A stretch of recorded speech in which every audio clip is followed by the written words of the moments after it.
Bonjour à toutes et à tous, vous écoutez Cinécast, le podcast qui chaque semaine vous recommande des films à voir au cinéma, en streaming et en VOD.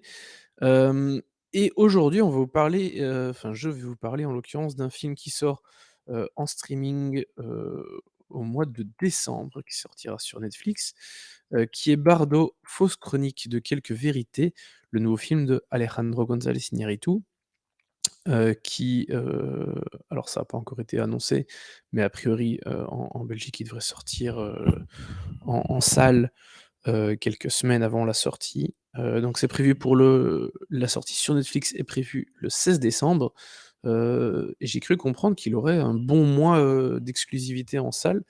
Donc voilà, profitez-en si vous avez l'occasion. Alors,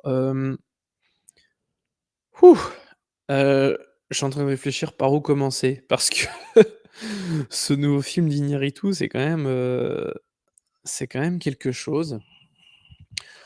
Mais, ouh attention, parce que je suis en train de taper dans ma table. En gros, il est question c'est l'histoire de Silverio, qui est un journaliste, enfin qui est un ancien journaliste, et qui est documentariste mexicain, hyper réputé, qui vit aux États-Unis depuis une vingtaine d'années et qui va recevoir un prix, prestigieux aux États-Unis. Hem, mais il rentre quelque temps au Mexique, sans savoir qu'il va traverser une crise existentielle assez, mémorable, assez, conséquente et avec ça, il va y avoir, plein de questions qui vont se poser, des questions d'identité, des questions de travail, parce qu'il y a pas mal de choses qui vont être mises en question par rapport à ses documentaires, par rapport à la reconnaissance qu'il va avoir. Hem Il y a des questions d'histoire aussi qui sont traitées, généralement liées à la question, de l'identité également. Enfin, avant de rentrer un peu plus dans le vif du sujet, on va regarder un extrait de la bande annonce. Alors, si vous écoutez juste le podcast, vous aurez juste un petit intermède avec, une musique des Beatles, mais si vous regardez, sur YouTube, vous aurez quelques images. Pas sûr que ça vous avance, beaucoup, mais enfin, c'est déjà ça de prix.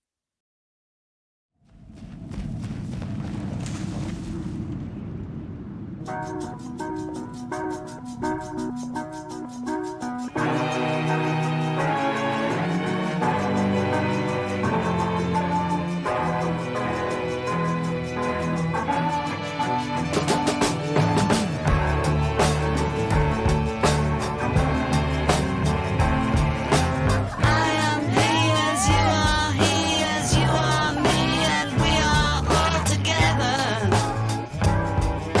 See how they run like pigs from a gun, see how they fly. I'm crying, sitting on a cornflake, waiting for the van to come. Corporation t-shirt, stupid bloody Tuesday, man. You've been a naughty boy, you let your face grow long.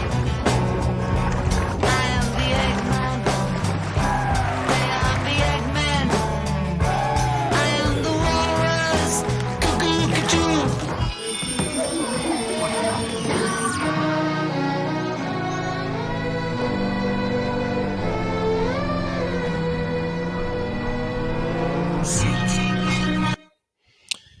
Voilà, on va s'arrêter là.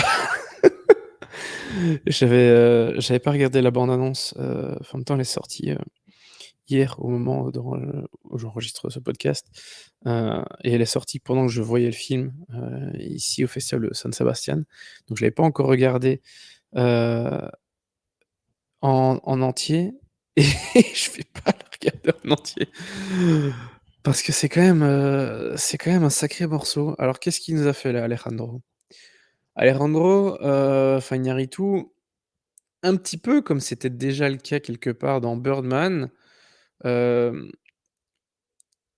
il nous parle de lui, mais puissance 1000.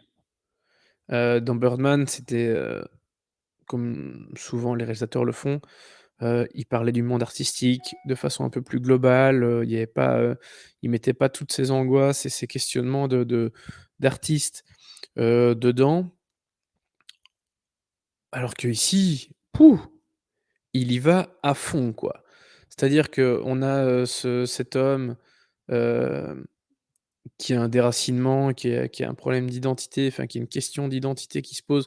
Alors lui, il le vit, assez bien enfin assez bien.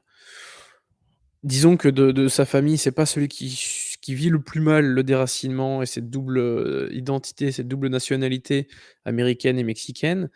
Sont plus ses enfants. Mais donc c'est via les personnages des enfants, qui est traitée principalement cette question de l'identité, mais elle est traitée énormément, via le personnage de Silverio aussi, bien entendu, heu, et qui lui va, affronter, frontalement ouais, enfin, oui, ça veut rien dire ce que j'ai dit, mais vous m'avez compris. Il va vraiment faire face à l'histoire de son pays, hem et notamment, les liens historiques, avec les États-Unis, notamment, l'achat de la Californie, de ce qui est aussi le Nouveau-Mexique, enfin voilà, de certains territoires, heu, américains, enfin anciennement mexicains qui sont devenus, américains.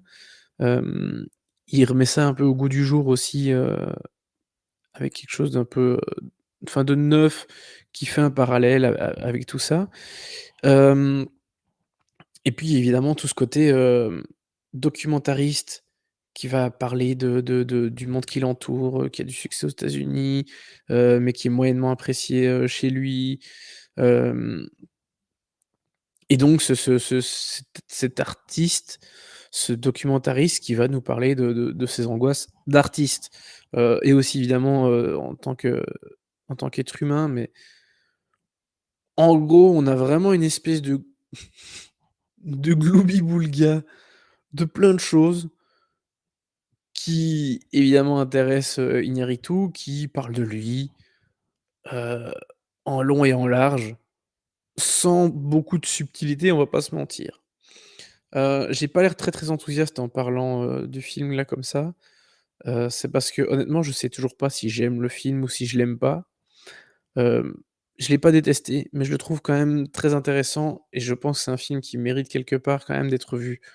C'est-à-dire que, techniquement, formellement, hem même sur le fond, ça fourmille d'idées. Il y a plein, plein de choses qui se passent. Il y a plein de trucs où on se dit vraiment: «Waouh, what the fuck? Qu'est-ce qu'il est en train de nous montrer?» Parce que là, je vous ai parlé du film de façon très, terre à terre quelque part, mais il y a pas mal d'éléments, qu'on pourrait penser, venir du fantastique. Hem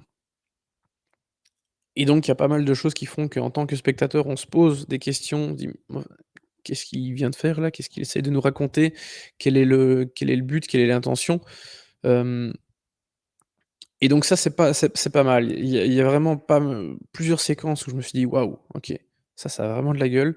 C'est très intéressant ce qu'il essaie de faire. C'est très intéressant ce qu'il raconte à ce moment-là». Hem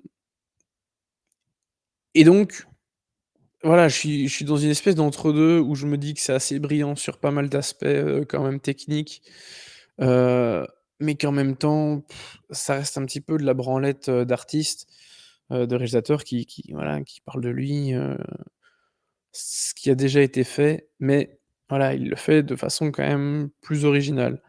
Bon, c'est pas l'humilité qui l'étouffe, hein, Iñárritu,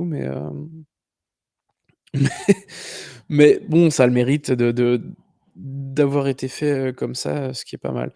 C'est plus, Chivo, Emmanuel Lubezki, son chef op sur ce film, c'est, le français, Darius Khondji. Et la majeure partie du temps, ça se voit pas trop que c'est de Khondji, honnêtement. Mais il y a quand même pas mal de moments qui sont assez magnifiques, on va pas se mentir. Et puis il y a aussi un truc, formellement, où là je m'interroge et j'arrive pas à nouveau à dire si c'est bien ou pas bien. Je trouve que c'est bien utilisé à certains moments et d'autres ça fait un peu gadget, c'est l'utilisation du grand angle. Hem, donc voilà, des plans assez larges. C'est quasi que ça, 95 du temps, c'est ça. Même lors de gros plans, globalement, on est quasi qu'avec du grand angle. Ce qui donne évidemment une espèce d'écrasement où voilà, on sent que le personnage est écrasé par le monde, écrasé par la vie. Heu, quelle belle métaphore, n'est-ce pas? C'est exactement ce que le film, raconte, hein. Je suis pas du tout en train de enfin voilà, c'est clairement l'intention d'Iñárritu. Mais donc voilà, le grand angle, ça peut donner des choses très, très belles visuellement, très intéressantes, mais parfois je trouve ça un peu, pas subtil, un peu vain quelque part aussi. Donc voilà, un peu dommage. Hem, pour conclure, je vais quand même donner une note que voilà, j'estime être, voilà, ça un film qui vaudrait quelque part 3 étoiles.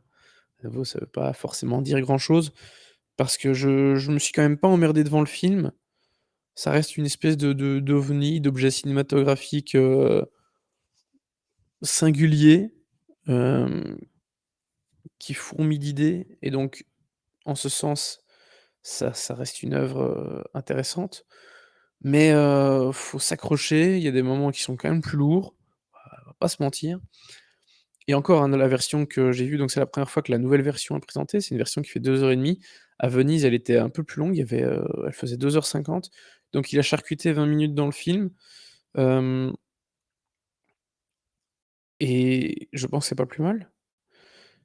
Donc voilà, après, personnellement, je préfère la quand même la fin du film, que je trouve beaucoup plus, intéressante, où il part dans des délires assez, assez intéressants. Hem, le début est un peu plus laborieux, même s'il y a des scènes très bien aussi. Enfin voilà, j'ai l'impression que je vais un peu dans tous les sens et quelque part, c'est à l'image du film.